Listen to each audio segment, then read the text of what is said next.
Today we're covering 4 tips for getting new volunteers. Let's do it.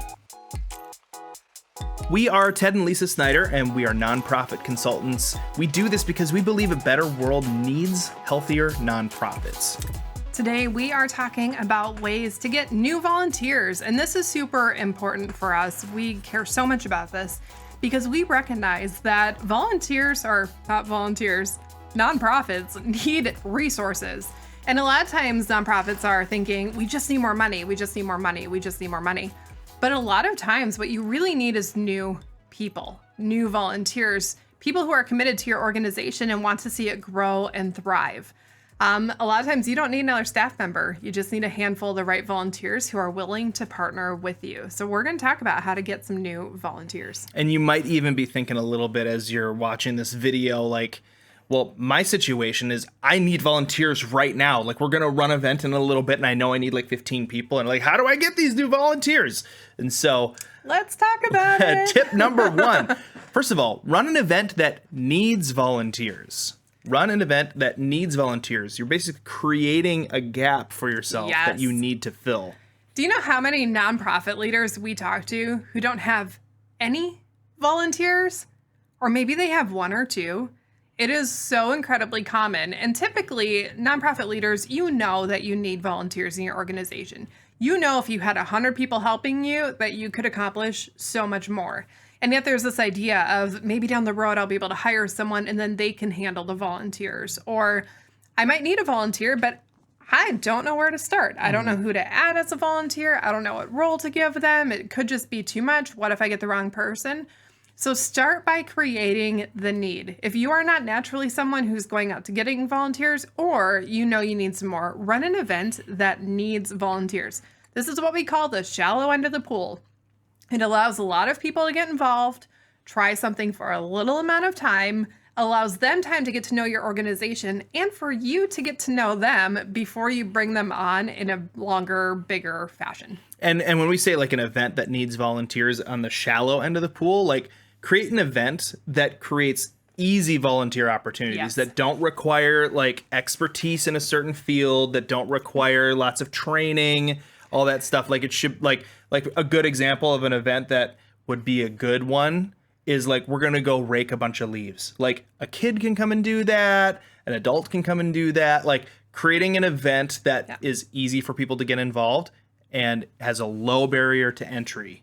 Yeah, something super simple. From there, you're going to start getting people around you and you're going to be able to start figuring out who is interested in supporting your organization. And a lot of times, great long-term volunteers come from a one-time event because it's very rare that you're going to call someone and say, hey, do you want to come volunteer once a week for the rest of your life? They're probably not going to say yes, but a lot of people will volunteer for a 2-hour event on a Saturday morning. So start by running an event that needs volunteers. Tip number 2, ask your best people for their best people and get your leaders to work together. So for this, you already have some volunteers that you like, or keyboard members, or some people who just no matter what you do, they are cheering you on.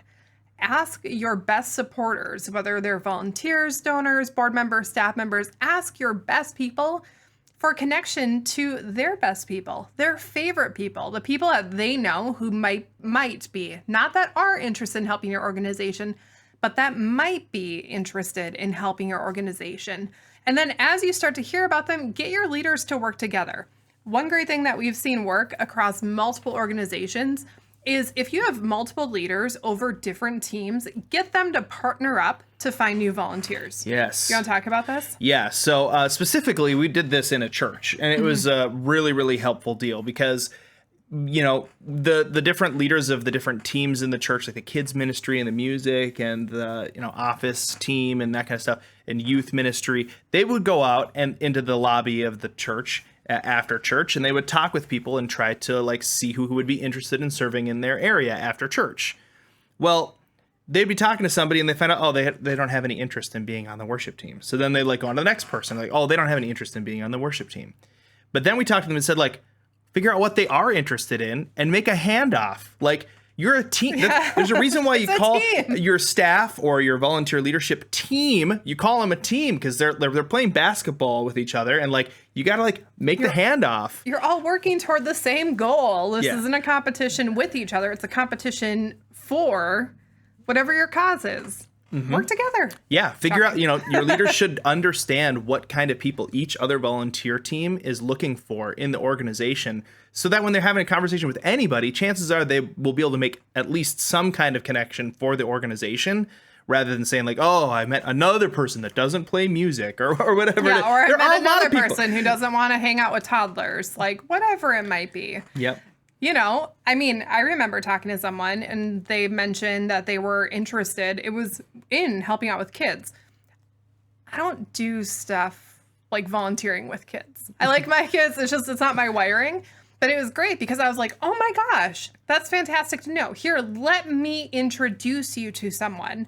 And then I went and made an actual handoff, made that connection, and allowed them to get involved. And when you start to realize that all of your leaders can work together to grow your organization as a whole, it changes the attitude within the organization because it's less about being desperate and I have to fill my teams to we are all partners in this and we are going to fill our teams. And in the process, your organization as a whole will grow, which will increase your resources across the board. Absolutely. Tip number 3, improve the volunteer experience. Now, this is a really, really big one that we actually pulled out of our course called More and Better Volunteers, How to Get Them. But this one is so important. Now, this is not a do this and tomorrow you'll get volunteers. Right. This is do this and you're going to have more volunteers than you can handle in about 3 years. Okay. So this is a long game thing, but you need to start doing it now. Yeah, ancient Chinese proverb says the best time to plant a tree is 10 years ago. The second best time is today. I quote that one all the time. Do you really? She always have you never heard that before? Maybe I tune it out. At this point, you probably tune it out. But it's absolutely true. So if you're not already doing this, you need to start doing it now. Mm-hmm. So improve the volunteer experience. I'm just going to harp on this for a minute because this is so important. Do it. It matters. When a volunteer shows up to help out in your organization, do they have a good time? Is it the best? Is it the highlight of their month? Is it the highlight of their year to serve in your organization? If it's not, they're probably not going to care to tell other people that they should be a part of it. But if they just had the best experience of their entire year by showing up to volunteer for your organization, for your event or whatever it is, they will not be able to shut up about it. Yeah. So you want to make their volunteer experience over the top, absolutely awesome. Treat them like a king, like they're there. They're a hero in your organization, and they should feel like it, like quite a bit. Oh yeah. So when they go home at the end of the experience, they're like, "That was the best thing ever." I have 5 other friends that would totally love to do that with me, and like you're gonna find that people are bringing people into the organization, into those volunteer roles. You're not having to even go and hunt them down. Yeah. This matters. Like, this changes it from being an organization where you have to go find people to an organization where you are having to make up volunteer roles so people can be involved. And this is totally possible. And you said 3 years, and it does take quite a while for the full effect of this to happen.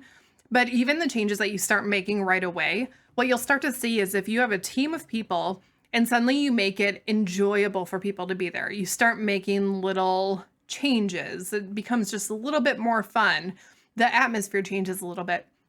You'll start to see a shift where people maybe aren't coming in like, I know I'm doing something good, so I'm here again.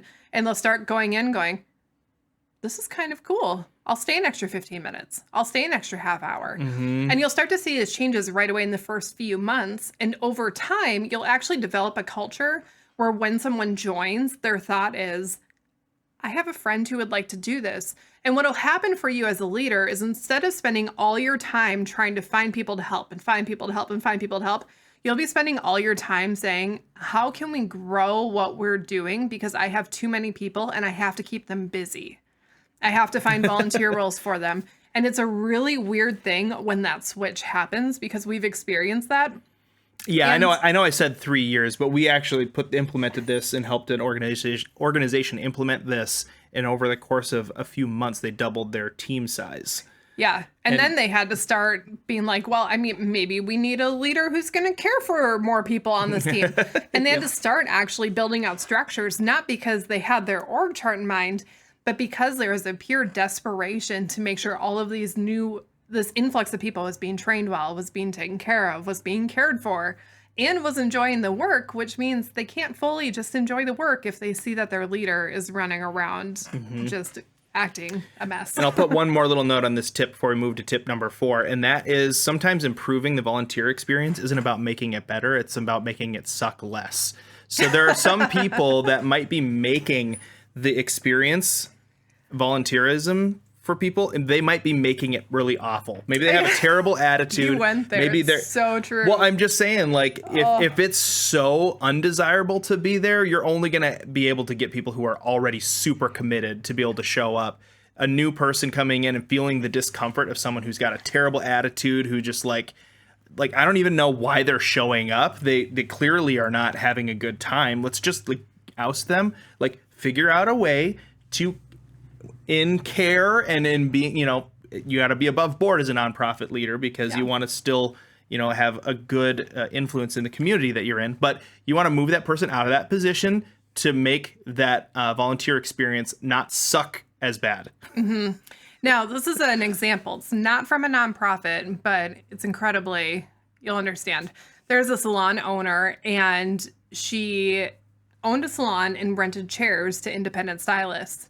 And she had one person in the salon in particular who was the person who brought in the most amount of money for the salon, who just had a terrible attitude. And she was noticing that it was just kind of affecting everything. And finally, one day, she's like, I can't handle this as a leader. I know that you're doing the most amount of volume here, but I just can't do it. And she actually fired her, kicked her out of the salon, and emptied out her chair. Within 3 months, the salon had more customers. Each of their stylists increased the amount of volume that they were doing, and the entire atmosphere of the salon changed to the point where they were getting more clients than they could handle, because people heard it was a good experience to be there because it felt better.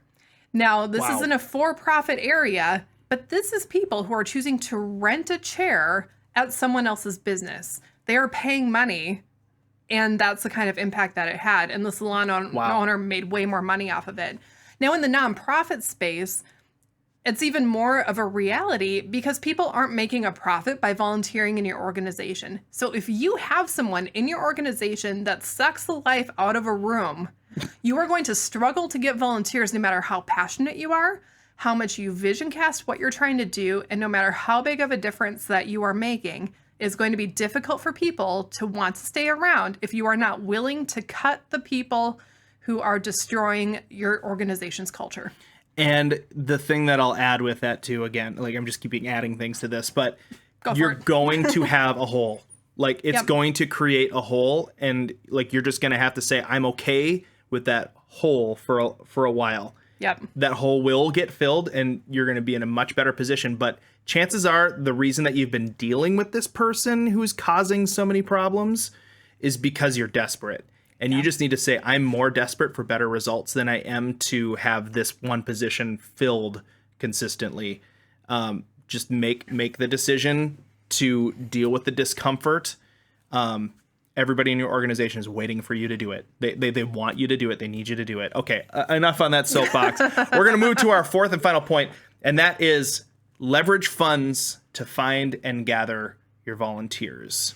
This is huge. There are so many ways that you can leverage your financial resources to increase your volunteers, whether this is hosting a cool volunteers only event. We know of an organization that does this once a year. They host a special mini conference that only their volunteers are invited to. They pay a guest speaker to come in. They put on a whole guest thing. Speaker. Just for their volunteers. If you don't volunteer in the organization, you don't get to go to the conference. No amount of money can get you a ticket in that door unless you volunteer. You can also leverage your funds just to throw a easy holiday party, or just maybe you have a space where the volunteers tend to gather around. Use some of your money to make it just a little bit nicer, to the point where people are like, man, I would just hang out here a little bit more. I enjoy this. Use part of your funds to let people know that you appreciate them. Sometimes nonprofit leaders forget, like they'll send out thank you notes for donations. They'll send out thank you notes to first time people who popped in for a day to learn about their organization. They'll send thank you notes to the business owner who called to check in, see what they're doing. And they won't send thank you notes to their volunteers who are donating 2 hours a week, 104 hours a year to help your organization move forward. Use some of your funds to thank the people, to find more people, and then to gather them together and then help them be able to tell their people, oh my gosh, you have no idea how well we are treated at this nonprofit. It can make a huge difference. And you might be thinking, like, that sounds great, except I don't have any funds to leverage to help my volunteerism grow. And good news for you, we actually have a video that we talked about that in depth. 7 tips to increase donations in your organization. If you want to leverage funds to be able to grow your volunteer base, it's totally doable, and it's not even really that hard. Click on that video. It's somewhere around over here to learn how to increase the donations in your organization. And we'll see you guys in the next video.